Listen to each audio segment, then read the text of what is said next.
next thing I'll write down for us will be the 3 reciprocal trig functions. The order I'm going to write them in does matter in a way, and you'll see why in a moment. Now, if we look carefully, you'll see that while we had this pair of cofunctions, sine and cosine, we also have tangent and cotangent. These are also cofunctions. We also have secant and cosecant. These are also cofunctions. However, the reciprocal of sine is not cosine. Reciprocal, reciprocal. The reciprocal of opposite over hypotenuse would be hypotenuse over opposite.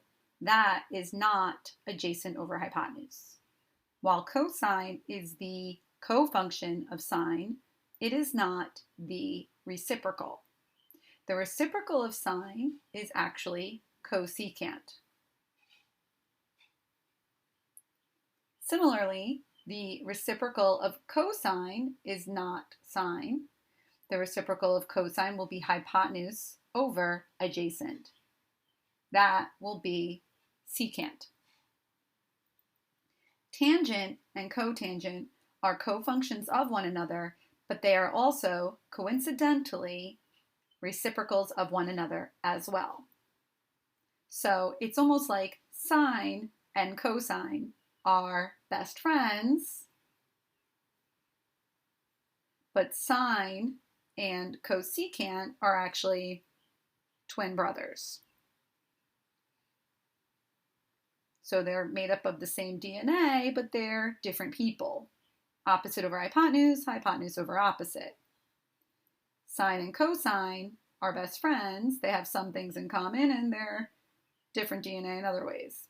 They're just cofunctions. They are buds.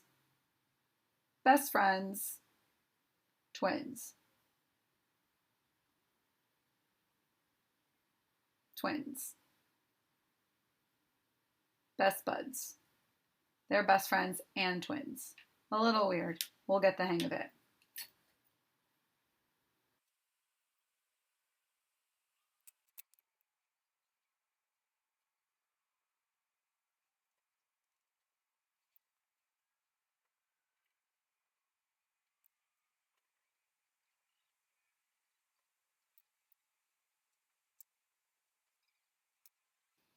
Okay, so I wrote down a little bit of extra information for each of these. Cosecant, we mentioned, is the reciprocal of sine, so I made sure I actually wrote that down. Cosecant then would be hypotenuse over opposite. Its cofunction is really the function that either has co in front of it or does not have co in front of it. So since I have cosecant, its cofunction is just secant. The reciprocal of secant, secant is hypotenuse over adjacent. Reciprocal, reciprocal, which one is the flip of hypotenuse over adjacent? The adjacent over hypotenuse. That would be cosine. Again, cofunction, they're right next door to each other. The cofunction of secant is cosecant. We can't abbreviate cosecant with COS because that abbreviation was already taken for cosine. Cotangent. Reciprocal, reciprocal. What's the reciprocal of adjacent over opposite? Opposite over adjacent, and that belongs to tangent. However, cotangent and tangent are also cofunctions of one another. I'm going to add a little bit of extra information down here. This is sort of beyond what we need for geometry, but it's not a bad idea to familiarize yourself with it, and if you are really great at memorizing stuff and kind of storing it into your memory, this will pay off and be super handy in Algebra 2, pre-calculus, and calculus.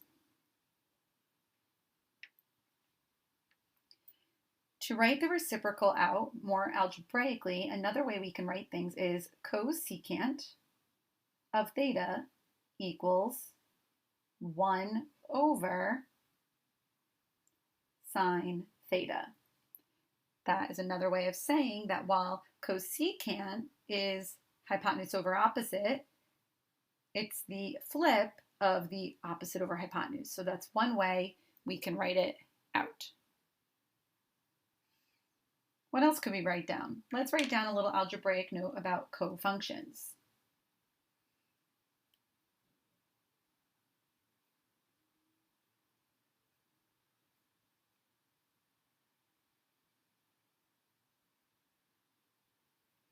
the secant of an angle is equal to the cosecant of its complement. I mentioned before that cofunctions, that CO, is really from complement or complementary. That CO, a CO is very easy to turn into a 90. See what I did there, right? A complement would be, if that angle was 10 degrees, the complement would be 80. How do you get the complement? 90 minus the angle. So we can also talk more about this in the future. I'm just sort of writing it down. Now, third, we can write a couple different things. Let's see. This time I'm going to start with tan.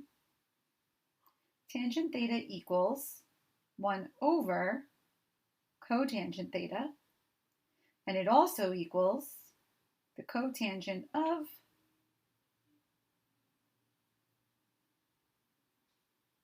(90 minus theta). So I've got a bunch of information here. Hope you got it all jotted down. You're also going to have to memorize more or less on your own, though, what the relationships between all 6 trig functions is. Sine and cosine are cofunctions. Sine's reciprocal is cosecant. So sine goes with both C's for different reason, cosine and cosecant. Tangent goes with cotangent no matter what. So that really reduces things down quite a bit. Tangent and cotangent are both reciprocals and cofunctions.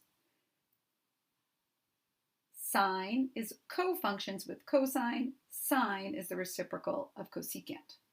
Reciprocal, reciprocal. Cosine is cofunction of sine, but the cosine is the reciprocal of secant.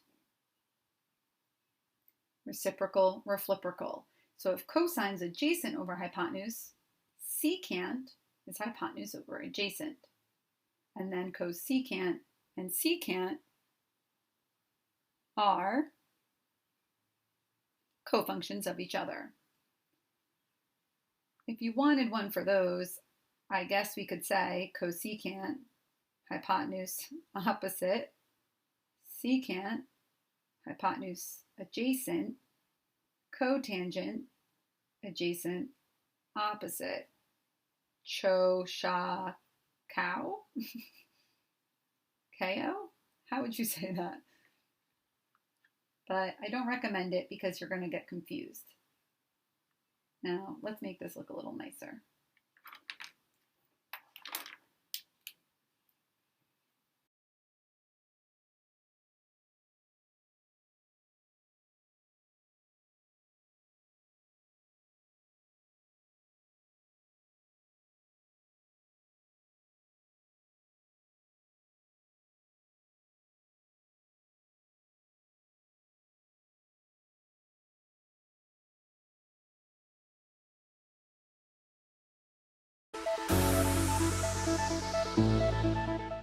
First thing we have here is we have a right triangle and 2 sides are labeled. We have this leg labeled, and I don't want to refer to it as opposite or adjacent because it depends on which of the 2 angles we are looking at it from. And we also have the hypotenuse. How are we supposed to work out these trig functions if we don't know the third side or the second leg of this right triangle? If you said to use the Pythagorean Theorem to figure out the missing side, then you were correct. We don't need to fully do the Pythagorean Theorem though, because this is actually a Pythagorean triple, and you should know the length of the missing side by heart. Do you know how long this missing side is? If you said 12, you were correct. So I'm going to go ahead and I'm going to fill out that this missing side is 12. If you didn't know that Pythagorean theorem by heart, the 2 that I like you guys to know are 3, 4, 5, and 5, 12, 13. Super useful to know those. If you don't know them, or if it weren't a Pythagorean triple, you would find this missing side by doing the Pythagorean Theorem. X squared plus 5 squared equals 13 squared. You can't take shortcuts all the time, so you really need to work this out the right way. X squared plus 25 equals 169. You really should take the time to memorize all of the perfect squares.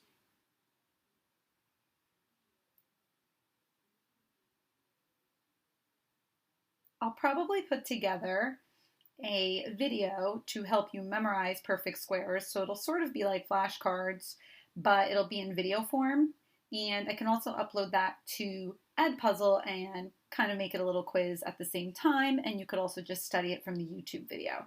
Not a bad idea, and I can also link a Quizzies to it. The issue with the Quizzies is those expire, and if I link that underneath the video, it won't be good forever, but maybe I can do a, what is it called? Quizlet, where you make flashcards there. We'll see.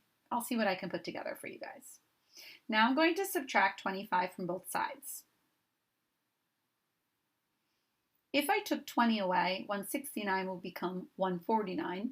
Then I take away 5 more, and 149 becomes 144. Like we mentioned on the previous page, to undo a square, we use the inverse operation, which is square root. When you're the one taking a square root yourself, you are supposed to use plus minus. So normally I would get both positive and negative 12. Since this is for geometry and I'm doing the length of the side of a triangle, my negative 12 is what we call an extraneous solution, and we could throw it away. It's extraneous because it's not in the domain. The domain is all the acceptable answers. You wouldn't have acceptable answers for a length of the side of a triangle that were negative numbers. But if you knew the Pythagorean triple of 5, 12, 13, so long as the hypotenuse is the 13, then you can just figure out that 5 would mean that 12 is this side. If you were given 12, that would be 5. If both of these were blank and that was 13, you don't know that it's a 5, 12, 13 triangle. 5, 12, 13 is not every right triangle with a hypotenuse of 13. I promise. We'll see one in the next example. Now, I chose to use 2 different Greek letters here. These are not theta. These Greek letters are alpha and beta.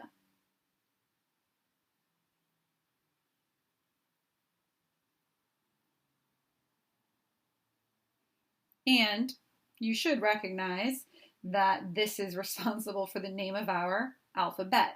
So the first 2 letters in the Greek alphabet were alpha and beta, and we just call it the alphabet, and that's all of our letters. So again, to draw alpha, it sort of looks like a fish, and it also has a lowercase a look to it. So alpha you draw like that. And then beta looks like a B, and I start at the bottom and kind of scoop and make this cute little scripty B. Okay, I don't like to use beta and theta because then they start to sound alike, so I'm going to use alpha and beta.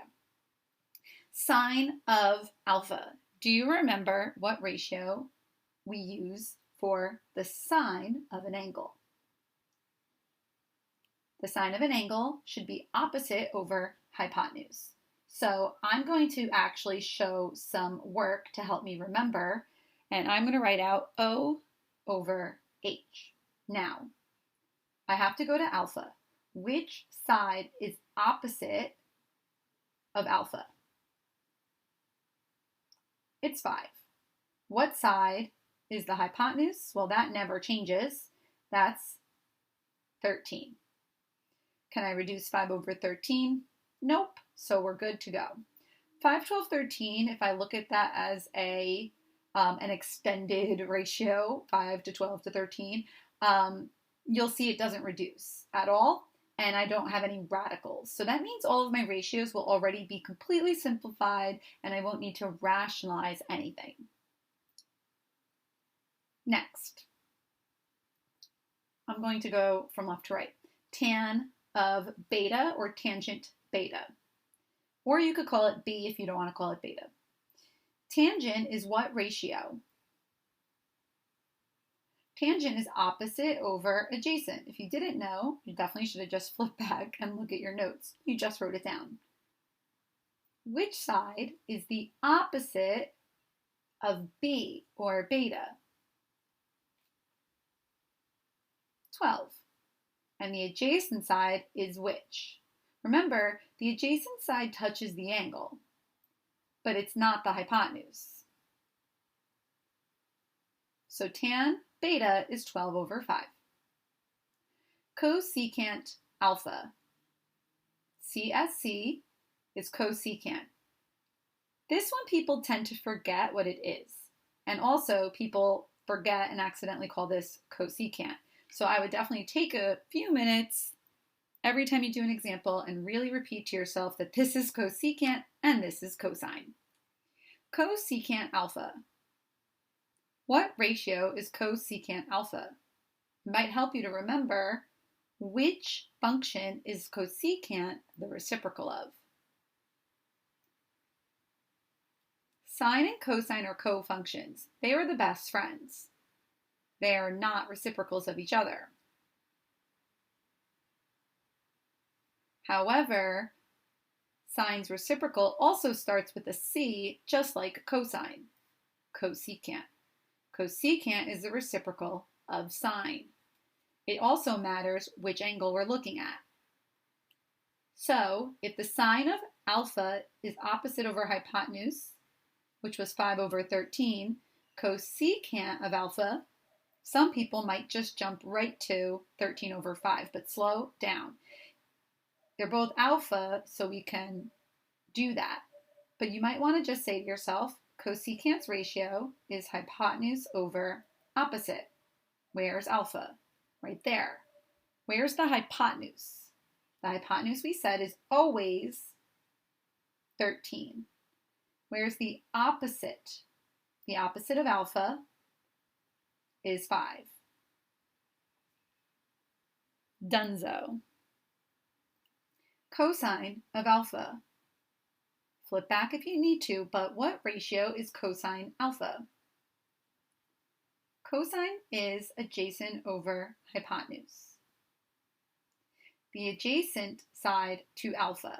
What side touches alpha but isn't the hypotenuse? 12. And the hypotenuse in this triangle is always 13. Secant alpha. We're working with this corner again. So from this perspective, secant. Secant is reciprocal with which function? Secant is the reciprocal of cosine. That means it's the flip of cosine. Reciprocal or fliprical.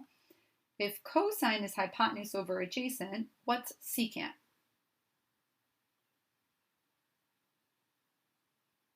If cosine is adjacent over hypotenuse, then what's secant?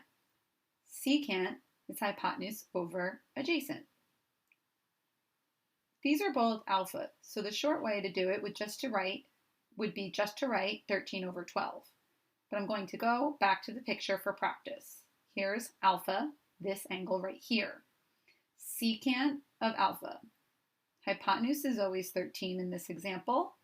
What side is adjacent to alpha? 12. Cotangent of beta. Now we're back to looking at the triangle from this angle here. Cotangent is cofunction and reciprocal with tangent. The reciprocal of opposite over adjacent would be adjacent over opposite. From beta, which side is adjacent? 5. From beta, what side is opposite? 12. So the cotangent of beta is 5 over 12.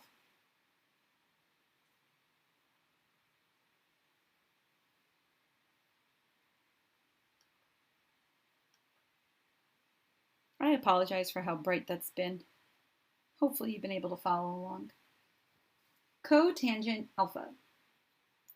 Cotangent we just said was opposite. Oh, I'm sorry. Cotangent we just said was adjacent over opposite. Now, I'm not going to write 5 over 12 because my perspective has changed. I'm now looking at this from angle alpha. Which side is adjacent to alpha? 12. And which side is opposite of alpha? 5. So cotangent of alpha is 12 over 5. Sine beta. Now we're going to take the sine of angle beta right up over here. What ratio is sine? Sine is opposite over hypotenuse. From beta, which side is opposite? 12. And the hypotenuse is always 13. The hypotenuse is also always the biggest side. Keep that in mind. Secant beta. Secant is the reciprocal of which trig function? Secant is the reciprocal of cosine. Cosine is adjacent over hypotenuse. That means secant is hypotenuse over adjacent. We just said the hypotenuse is always 13.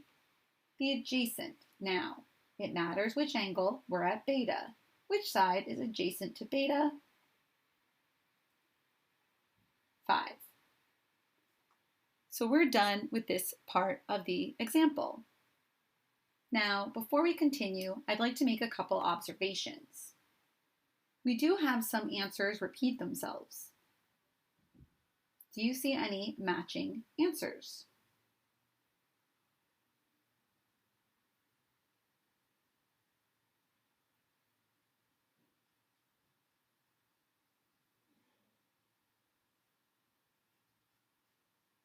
(12 over 5 and 12 over 5). The tangent of beta happens to equal the cotangent of alpha.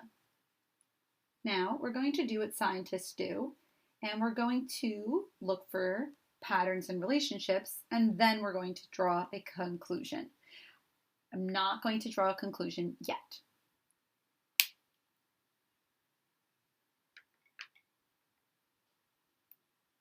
Do you see another match?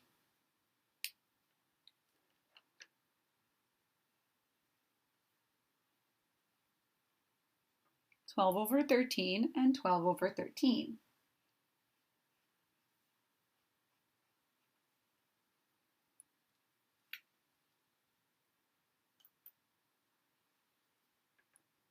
The cosine of alpha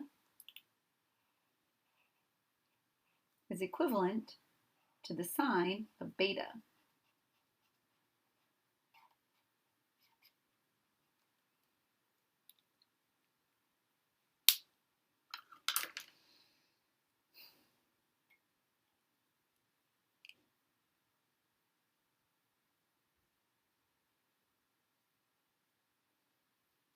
I see one more.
The cosecant of alpha equals the secant of beta. Now, what conclusion can we perhaps draw? Let's look at these relationships again. The two yellows, cotangent and tangent. The two pinks are sine and cosine, and the green, secant and cosecant. One thing I can notice is that every pair has a function and its cofunction, sine and cosine, tangent and cotangent, secant and cosecant. What other observation can we make? Another observation we can make is that each part of the pair has a different angle. While cosine is of alpha, the sine is of beta. Tan and cotan each have alpha and beta separately as well. Secant and cosecant, same. One is alpha and one is beta. So let's talk about what we wrote on the previous page. The sine of an angle is equal to the cosine of its complement. Tangent of an angle will equal the cotangent of its complement. Secant of an angle will equal the cosecant of its complement. What is the complement of alpha? On the earlier page, I wrote 90 minus alpha or theta, whatever you call the angle. But here I have it labeled. The complement is clearly beta because alpha plus beta is 90. They are complementary angles. Let's look at the cosine of alpha. What side is adjacent to alpha? 12. Hypotenuse, 13. So the cosine of alpha was 12 over 13. But now if I change my perspective to beta up here, the sine of beta is opposite over hypotenuse. So the cosine of alpha adjacent over hypotenuse is equal to the sine of beta opposite over hypotenuse. So kind of like the phrase, one man's trash is another man's treasure. Well, one angle's adjacent is another angle's opposite. That's why these relationships work out that way. I'm not going to expect this of you in geometry, but it's a really important observation and it doesn't hurt to know.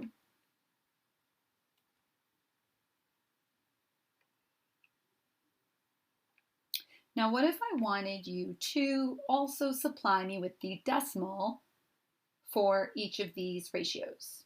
Could you do that?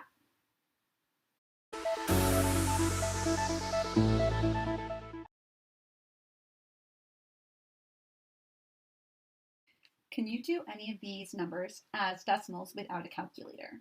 I think the easiest ones to do without a calculator are going to be these two right over here. Anytime a number is over 5, we could really easily rewrite it as being a number over 10. 12 over 5 is how much over 10? 24. 24 tenths is 24 tenths, 10th decimal place, so 2.4. You may have done this in a different way, but I think it's important to really know how to do it this way. So why don't you try this one? 13 over 5 is how much over 10? 26 tenths is what as a decimal? Something to remind us that we're right is that my numerator was bigger than my denominator.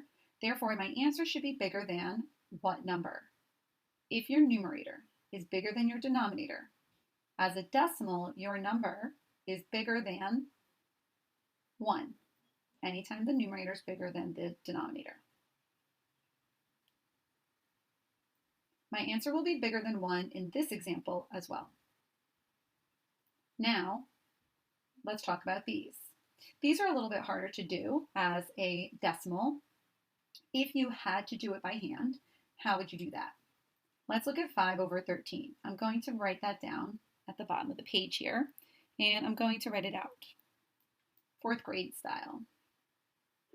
5 divided by 13. 5 goes inside the division problem. 13 goes on the outside. Then, since 13 doesn't go into 5, I'm going to write down a decimal and then put a 0. Think of it as 50. How many times does 13 go into 50? 13 plus 13 is 26. Another 13 would be 39. Another 13 would be 52. So 3 times. 3 times 13 is 39. 50 minus 39. A little kid hack I got from a middle schooler I tutored a long time ago is if you're subtracting and need to borrow and you're not a big fan of borrowing, you could subtract a different number from each number. This is like saying, okay, if your mom is 50 and your aunt is 39, how much older is your mom than your aunt? Sure, you could subtract 50 minus 39. But what you could also do is think, well, how many years apart were they 1 year ago? 49 and 38. They're always the same number of years apart. However, with this, we don't have a 0 at the end, and we no longer need to borrow. 49 minus 38, 11. So it's a quick, easy way to subtract something like this.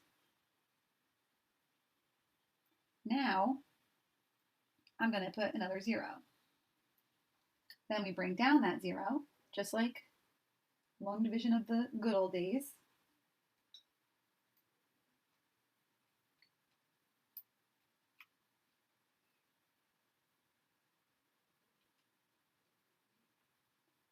How many times does 13 go into 110?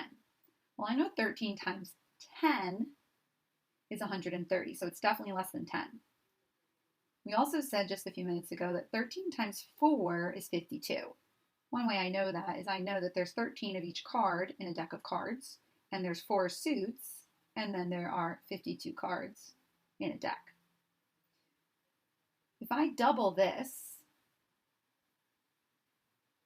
I get 104. How many times does 13 go into 110? 8. Because 13 times 8 is 104. Now, we would have to just carry on with this until our decimal either ended, or we realized it was repeating, or we just kind of called it a day. So, let's see what we got here. 6, 0. 13 into 60, we get 4. That's 52. That'll give us an 8 again. I'm not seeing any repetition. So this is kind of getting annoying. If we divide in a calculator and we change our fraction, 5 over 13, into a decimal, we would just do 5 divided by 13. Now, your calculator might just give you back a fraction because it wants to be precise, like this calculator did when I hit equals. To change that into a decimal, you're going to press this shift button first. Shift, little s came on the screen so I know I pressed it, equals 0.3846, yada, yada, yada. So what am I going to do?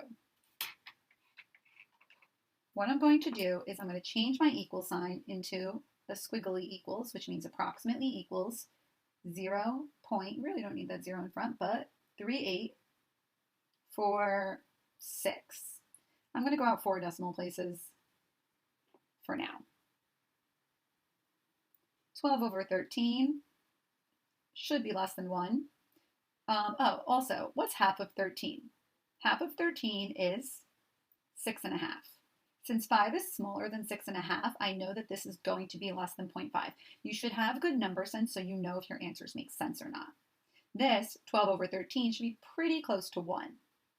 If I divide it in my calculator, I'll get the answer on the side. What do you get when you put it in your calculators?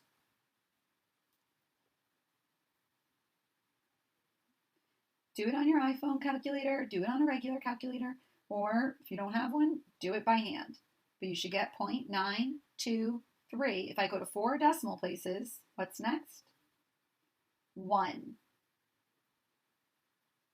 Probably don't need to put that ... because I did already round. So I am going to take that away because that seems like It would be a 1 there if the decimal continued, and that's just not true.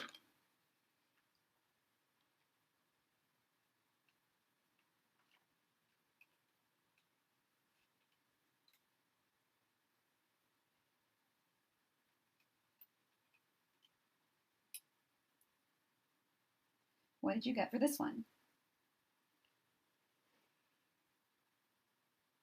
This one was a repeating decimal, so I'm going to write it like that. What did you guys get for 5 divided by 12? This is also a repeating decimal. Quick tip for the SATs. If you get an answer of, say, 5 over 12 on an open-ended SAT question, you would bubble it in underneath the open-ended answer grid box thing. So you can go and put 5/1 2 in the boxes, and then you would bubble in the 5, the slash, the 1, and the 2, respectively. You could also write it as a decimal. When you have a repeating decimal on the SAT, first of all, you never put the 0 that goes in front of the decimal if there is one. We start with the decimal. If it's repeating, we also want to make sure we use all 4 boxes. Never stop early. Anytime your decimal is long, you're going to fill in all of the boxes. I can write 4, 1, 6. That's called truncating, and that just means I kind of chopped it off, like chop a tree trunk. So we're going to chop that off. Or I can also put 0.417. I could round, or I could truncate, or to avoid both of those, I just put it in as a fraction. Here, the 3 doesn't round up to a 4, so you would put, well, you wouldn't be able to fit that anyway, 1.08 would be the approximate answer. But I'm pretty sure that they wouldn't give you a question where you would round like that in your answer choice. Okay, that was just our little SAT tip. So when you do questions like this, where you need to find trig ratios in right triangles, read the directions. Are they asking you to leave your answer as a fraction? Are they asking you to do a decimal? Or do they want you to do both? Follow the directions and be sure to circle any answers, show work. Do not just write fractions floating around. Write down what that fraction belongs to.